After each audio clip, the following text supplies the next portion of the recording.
Et si, au lieu de courir derrière le succès, tu devenais le type de personne que le succès ne peut ignorer?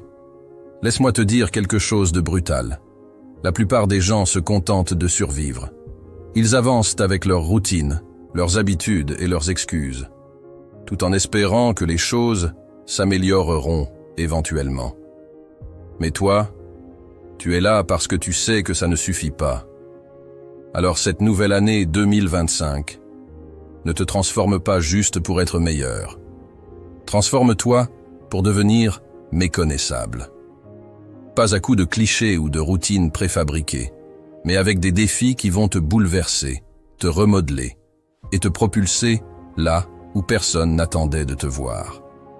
Voici les 5 défis qui changeront tout. Défi 1. Abandonne ton besoin de validation. Tu es né dans un monde où tu as été conditionné à chercher l'approbation des autres.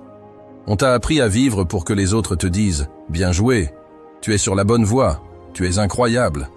Toute ta vie, tu as attendu ces petits signes d'approbation pour te dire que tu es digne, que tu es capable, que tu vaux quelque chose. Mais arrête-toi une seconde. Laisse-moi te poser une question simple. Pourquoi donnerais-tu à quelqu'un d'autre le pouvoir de définir ta valeur?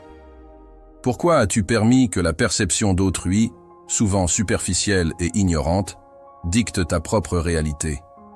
La vérité?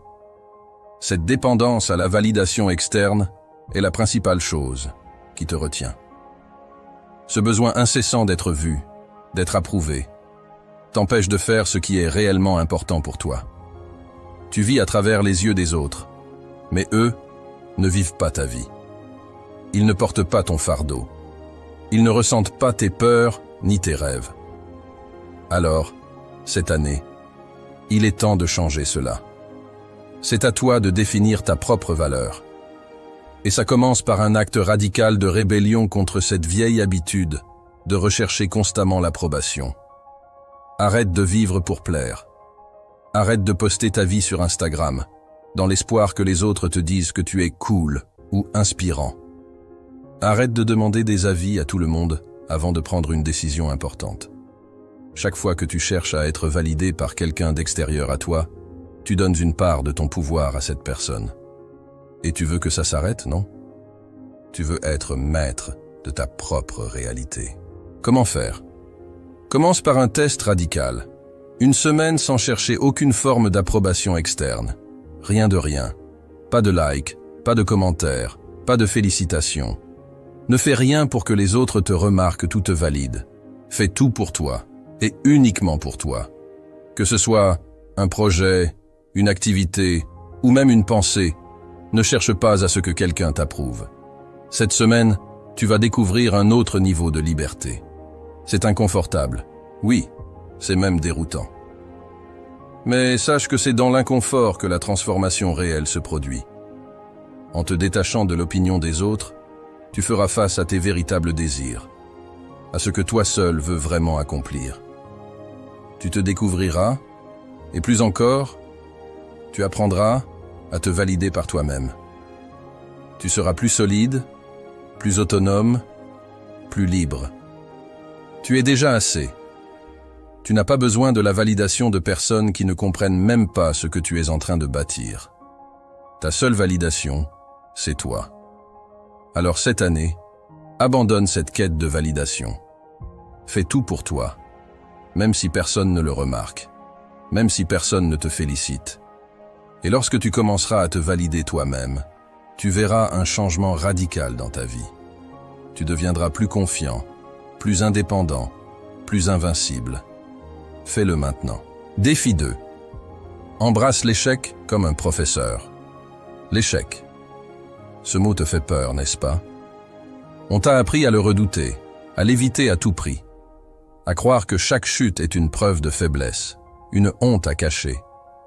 Mais laisse-moi te dire quelque chose qui va changer ta perception pour toujours. L'échec est un mensonge.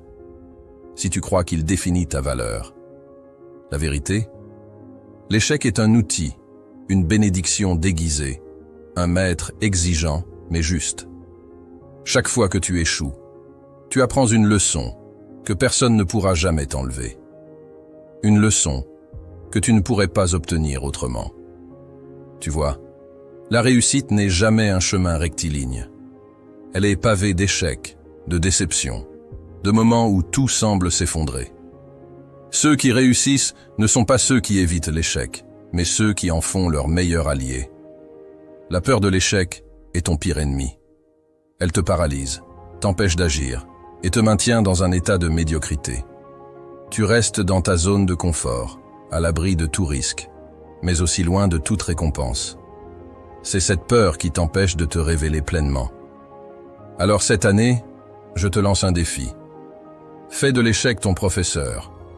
Embrasse-le, accepte-le, apprends de lui. Cela ne veut pas dire que tu dois rechercher activement l'échec, mais plutôt que tu dois arrêter de le fuir. Chaque chute est une opportunité.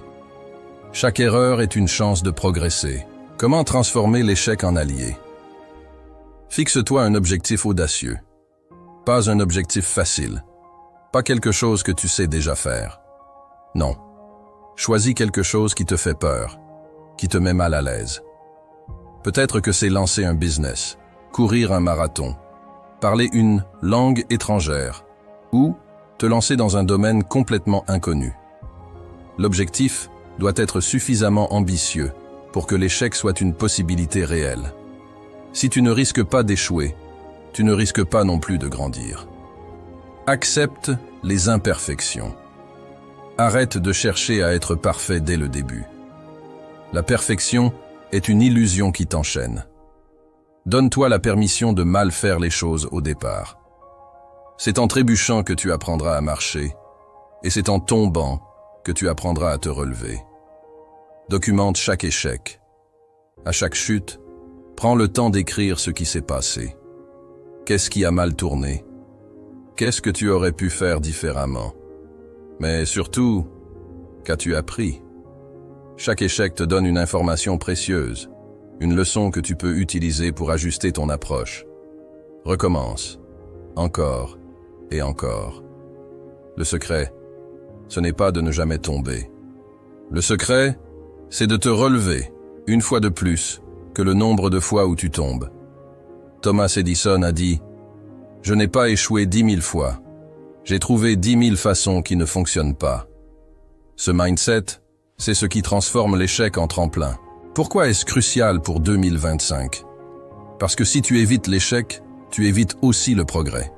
Si tu refuses de te lancer dans ce qui est inconfortable, tu te condamnes à rester exactement là où tu es aujourd'hui. Et soyons honnêtes, est-ce là que tu veux être dans un an? Imagine une version de toi, en 2025, qui regarde en arrière et se dit « Je suis tellement content d'avoir échoué ». Parce que ces échecs, ces moments où tu pensais tout perdre, sont exactement ce qui t'a permis de gagner. Ils t'ont appris à affiner tes stratégies, à devenir plus résilient, plus courageux, plus compétent. Cette année, ton objectif n'est pas de réussir à chaque coup. Ton objectif est de devenir quelqu'un qui n'a plus peur d'échouer. Parce qu'une fois que tu n'as plus peur de tomber, il n'y a plus de limite à ce que tu peux accomplir. Commence dès aujourd'hui. Choisis un défi qui te terrifie. Lance-toi. Tombe, apprends, recommence. Et souviens-toi, chaque échec te rapproche de la personne méconnaissable que tu veux devenir. Défi 3. Deviens ton propre mentor. Tu attends quoi, exactement? Que quelqu'un te tende la main? Qu'un sauveur débarque dans ta vie avec toutes les réponses? Peut-être un coach, un gourou ou un mentor qui saurait tout, qui te dirait quoi faire, où aller et comment réussir.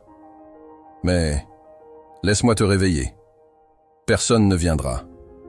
Personne. Personne ne te connaît mieux que toi-même. Personne n'est plus investi dans ton succès que toi. Alors pourquoi délègues-tu ta vie? Pourquoi cherches-tu à tout prix un guide extérieur quand tout ce dont tu as besoin est déjà en toi? En 2025, il est temps de prendre une décision radicale. Deviens ton propre mentor. Cesse d'attendre des autres et commence à te faire confiance. Prends les rênes. Deviens la personne que tu cherches. Car si tu n'es pas prêt à être ton propre guide, personne d'autre ne le sera pour toi. Pourquoi devenir ton propre mentor? Un mentor ne te donne pas des réponses magiques. Il t'aide à poser les bonnes questions. Il te challenge, il te pousse, il te met face à tes propres limites. Mais tu peux faire tout ça pour toi-même. Tu peux être ton propre coach, ton propre critique et ton propre motivateur. Parce que personne d'autre n'aura autant d'intérêt à te voir réussir que toi. Tu n'as pas besoin d'être parfait pour commencer. Tu n'as pas besoin d'être un expert. Tu as juste besoin d'être honnête avec toi-même, d'écouter ce qui se passe dans ta tête et ton cœur, et d'agir en conséquence. La plus grande peur, c'est souvent de ne pas savoir. Et alors, si tu n'as pas les réponses maintenant, c'est normal. Cherche-les, lis, expérimente, pose des questions. Mais fais-le avec l'intention de progresser par toi-même, pas en attendant que quelqu'un d'autre te prenne par la main. Souviens-toi, être un mentor, c'est guider, pas imposer. C'est poser des questions, explorer des options et accepter qu'il y aura des erreurs en cours de route. Tu n'as pas besoin de savoir tout de suite comment tout va se passer. Ce qui compte, c'est que tu sois engagé à chercher, à apprendre et à grandir. Commence dès aujourd'hui. Prends ton agenda. Choisis une journée. Planifie ton premier meeting avec toi-même. Écris cette question en haut de la page. Que puis-je faire pour devenir une meilleure version de moi-même cette semaine? Parce qu'au fond, tu sais déjà ce que tu dois faire. Tu sais où tu veux aller. Tu n'as pas besoin qu'on te dise comment faire. Tu as juste besoin d'écouter cette voix intérieure, d'agir avec intention et de faire preuve de discipline. Cette année, deviens la personne à qui tu fais le plus confiance. Deviens ton propre mentor, parce que personne d'autre ne viendra. Et surtout, parce que tu es bien plus capable que tu ne le penses. Défi 4. Redéfinis ton rapport au temps. Le temps. Il est là, invisible, et pourtant, c'est ce qui dirige tout. Chaque seconde qui passe, c'est une part de ta vie que tu ne retrouveras jamais. Mais soyons honnêtes. Comment utilises-tu réellement ce temps? Combien d'heures sont gaspillées chaque jour sur des distractions inutiles, des conversations vides ou des activités qui ne t'apportent rien? Le temps est ton atout le plus précieux, et pourtant, c'est celui que tu traites avec le moins de respect. Cette année, ça change. En 2025, tu ne vivras plus comme un amateur du temps. Tu vas devenir un stratège, un architecte, un investisseur de chaque minute qui t'est donnée. Pas pour travailler comme un robot, mais pour vivre avec intention. Parce que le but, ce n'est pas de remplir ton calendrier pour avoir l'air occupé. Non. Le but, c'est d'aligner ton temps avec tes priorités réelles, celles qui comptent vraiment. Pourquoi redéfinir ton rapport au temps? Tout le monde dit « Je n'ai pas assez de temps ». C'est faux. Le problème n'est pas le manque de temps, mais la mauvaise gestion. Tu as 24 heures par jour, comme tout le monde. La différence, c'est que certains utilisent ces heures pour avancer, pendant que d'autres les laissent filer entre leurs doigts. Tu ne peux pas contrôler combien de temps tu as sur cette terre, mais tu peux décider comment tu l'utilises. Et si tu veux une vie différente, tout commence par là. Le piège du « toujours occupé ». Arrêtons un instant. Être occupé n'est pas synonyme d'être productif. Combien de fois t'es-tu retrouvé à cocher des tâches, sans importance, juste pour te sentir actif? Ce n'est pas ça. Vivre intentionnellement. Tu dois distinguer l'urgent de l'important. Beaucoup de choses peuvent sembler urgentes. Les emails, les notifications, les demandes des autres. Mais très peu sont réellement importantes. En 2025, fais ce choix. Cesse d'être occupé. Sois intentionnel.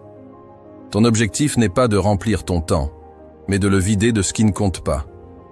Traite ton temps comme une monnaie rare, parce que c'est exactement ce qu'il est. Chaque minute que tu passes sur quelque chose ou avec quelqu'un est un investissement. Pose-toi cette question avant de dire « oui » à quoi que ce soit. Est-ce que cela m'apporte de la valeur ou m'en enlève?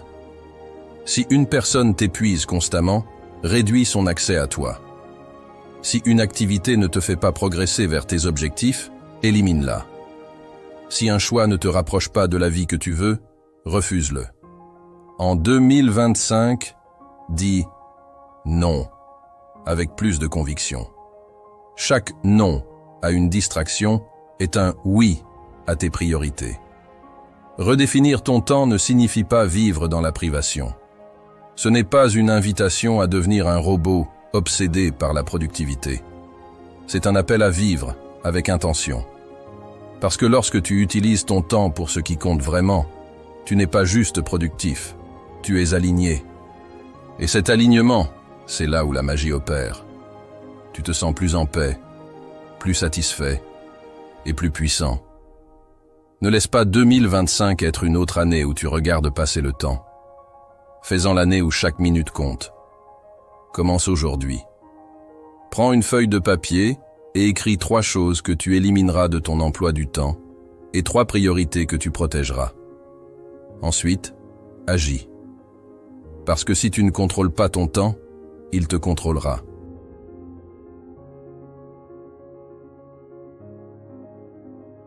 Regarde autour de toi.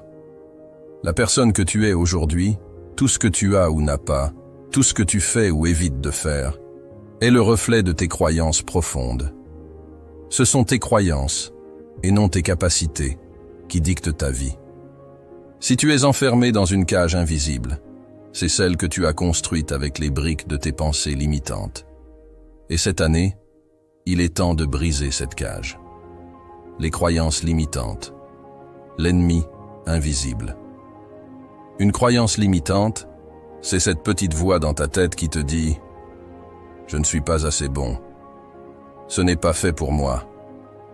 J'ai toujours échoué, alors pourquoi essayer encore? Ils sont meilleurs que moi. » Tu n'es pas né avec ces pensées.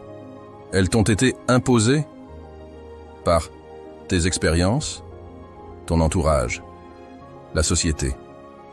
Chaque fois que tu as échoué, chaque fois que quelqu'un t'a critiqué, chaque fois que tu t'es comparé à un autre, une partie de toi a décidé d'y croire. Ces croyances se sont enracinées et, aujourd'hui, elles dirigent ta vie dans l'ombre.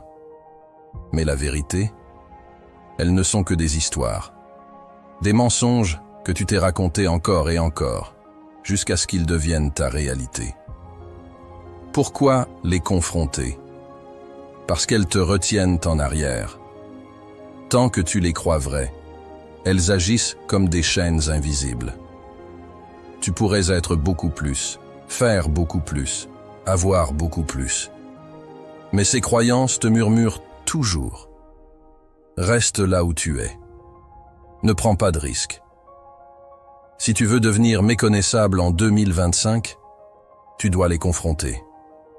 Pas les ignorer. Pas les fuir. Les affronter en face, comme un guerrier au combat. Ce processus n'est pas confortable. Tu te sentiras vulnérable, peut-être même stupide, à remettre en question des idées que tu pensais normales. Mais rappelle-toi, l'inconfort est le prix à payer pour la liberté. Chaque croyance que tu détruis est une brique que tu enlèves de ta cage mentale. Si tu continues à laisser tes croyances limitantes te diriger, rien ne changera. Tu reviendras au même point, année après année, en te demandant pourquoi tu n'as pas avancé. Mais si tu décides aujourd'hui de les affronter, tu déclencheras un changement radical. Ne sous-estime jamais le pouvoir de tes pensées. Ce que tu crois, tu le deviens. Change tes croyances et tu changeras ta vie. En 2025, fais de ta mentalité ton plus grand atout. Confronte tes croyances limitantes et tu deviendras libre. Revenir méconnaissable en 2025, ce n'est pas seulement une question de résultats visibles. C'est une métamorphose interne qui transparaît dans tout ce que tu fais. Ces 5 défis atypiques ne sont pas des raccourcis. Ils sont des routes escarpées, pleines de virages et de descentes abruptes. Mais si tu les relèves, tu deviendras la personne que tu es destiné à être. Alors, arrête de chercher le confort. Arrête d'attendre des réponses extérieures. Prends ces défis à bras-le-corps et regarde le monde tenter de te suivre. Parce qu'en 2025, tu ne seras plus juste une version améliorée de toi-même. Tu seras quelqu'un d'autre, quelqu'un d'extraordinaire.